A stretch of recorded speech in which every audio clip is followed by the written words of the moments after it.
Comment être sûr de bien avoir relié l'électrificateur à la clôture? Alors c'est une question très fréquente et on comprend que ça déstabilise au début.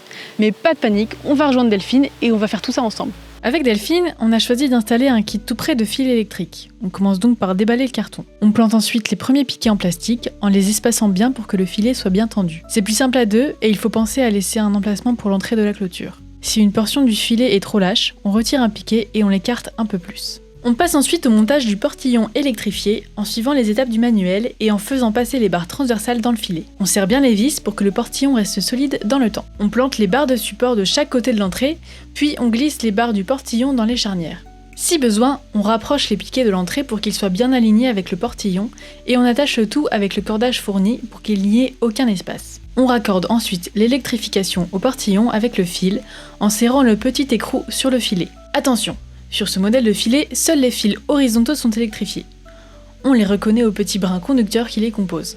Les fils verticaux et celui qui touche le sol ne sont pas conducteurs. On branche maintenant le raccord à chaque extrémité du filet avec le câble fourni pour assurer une diffusion homogène de l'électricité.